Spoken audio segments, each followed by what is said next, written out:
Det vand, der er i vinddruen, bliver til damp, som så puster ballonen op.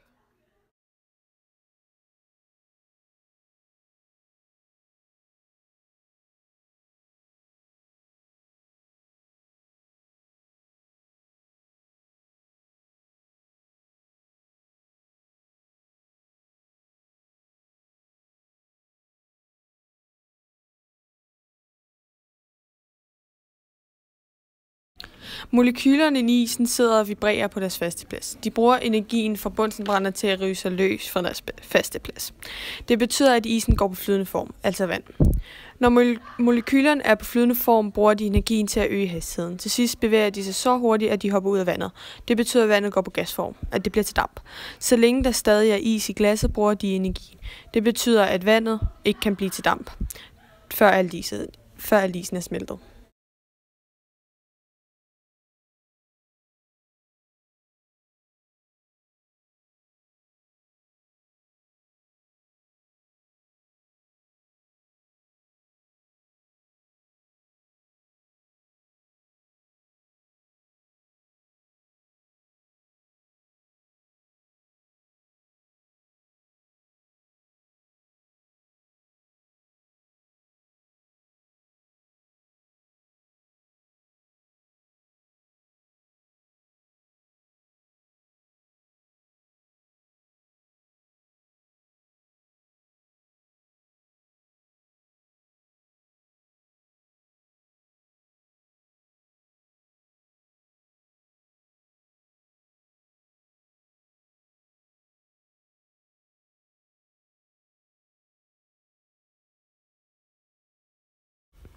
Ballonen puster så op i varmt vand, fordi molekylerne spreder sig.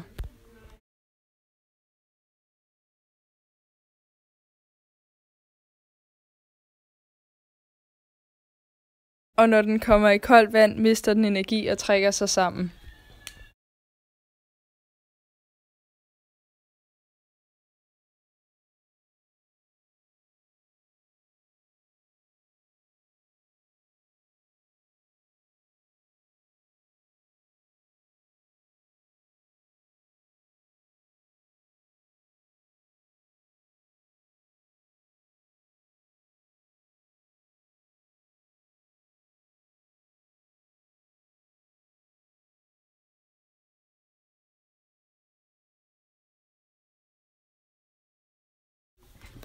Væskerne kan ligge i lag, fordi at man putter den tungeste væske nederst og den letteste på toppen, så væskerne ikke kan synke.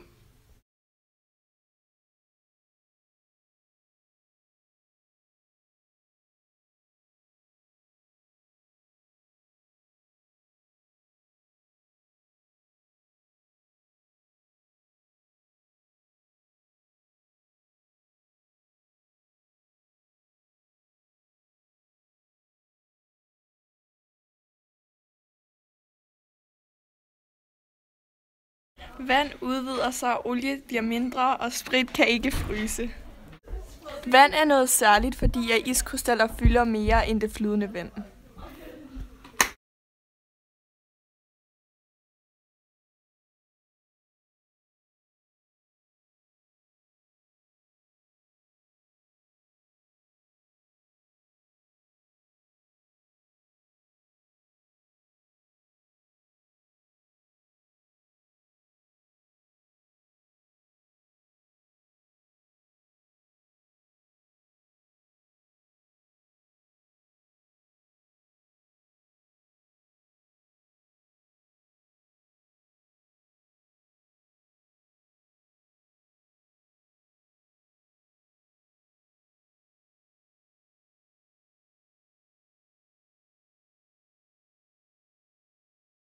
Saltvand vejer mere end ægget og det farvede vand, men det farvede vand vejer mindre end ægget. Derfor ligger ægget i midten af de to væsker.